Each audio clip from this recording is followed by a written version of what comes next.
उत्तर प्रदेश में 9 में से 7 सीटें भारतीय जनता पार्टी के पक्ष में गई और कुंदरकी की सीट पहली बार भारतीय जनता पार्टी जीत करके आई और वहां परचम लहराया है। राजस्थान में हमारे पास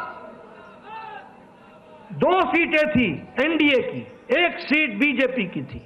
आज राजस्थान में 7 में से 5 सीटें भारतीय जनता पार्टी के पक्ष में गई। बिहार में नीतीश जी के नेतृत्व में वहां सरकार चल रही है, वहां 4 सीटों पर चुनाव हुआ और चारों की चारों सीटें एनडीए ने जीत ली।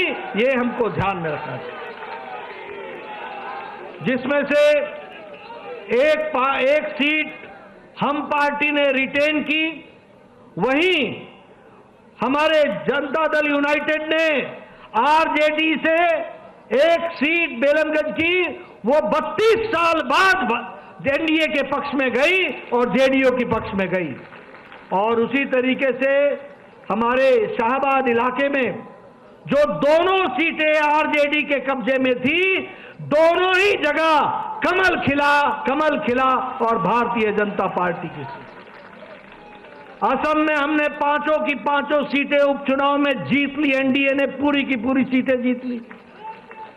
गुजरात में 1 सीट का उपचुनाव था जिसे भारतीय जनता पार्टी ने कभी जीती नहीं थी, उसको भी पहली बार जीत हासिल कर ली और उसको भी जीत लिया।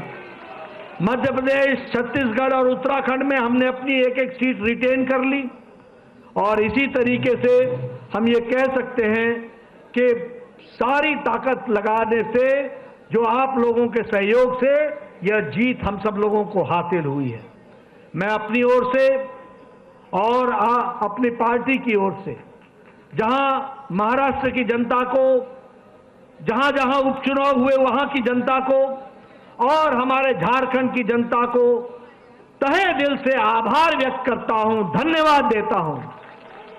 वहीं मैं झारखंड में इस बात का विश्वास दिलाता हूं कि वहां का मत हमें विपक्ष में बैठने के लिए कहा है, हम वहां पर रचनात्मक विपक्ष की भूमिका निभाएंगे और देश को मजबूत करते हुए बांग्लादेशियों के खिलाफ जो वहां पर विषय चला है उसको हम अंतिम स्तर तक लड़ेंगे और उस बात को हम उजागर करेंगे।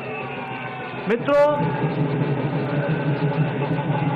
मैं अंत में सभी कार्यकर्ताओं को, जिन्होंने दिन रात एक किया, मेहनत की, अपने घर को छोड़कर महीनों चुनाव में लगे रहे और हर वोटर तक पहुंचने का प्रयास किया, आपकी मेहनत रंग लाई है।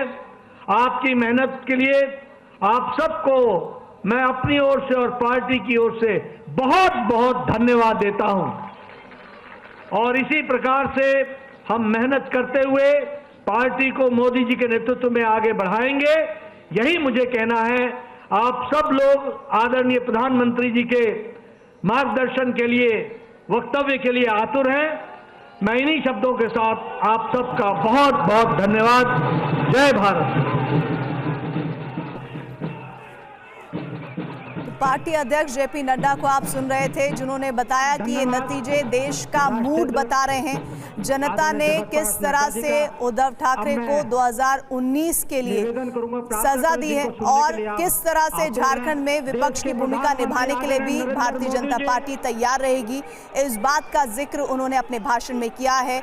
उन्होंने वो बातें भी गिनवाई कि जब अलग अलग राज्यों में, खासतौर पर राजस्थान का उन्होंने जिक्र किया कि किस तरह से भारतीय जनता पार्टी तब उतनी मजबूत नहीं थी, लेकिन जैसे जैसे समय बीता, जैसे जैसे वक्त आगे बढ़ा, वैसे वैसे बीजेपी के लक्ष्यों के जरिए लोगों का झुकाव बढ़ा और भारतीय जनता पार्टी में देश की जनता का भरोसा बढ़ता चला गया।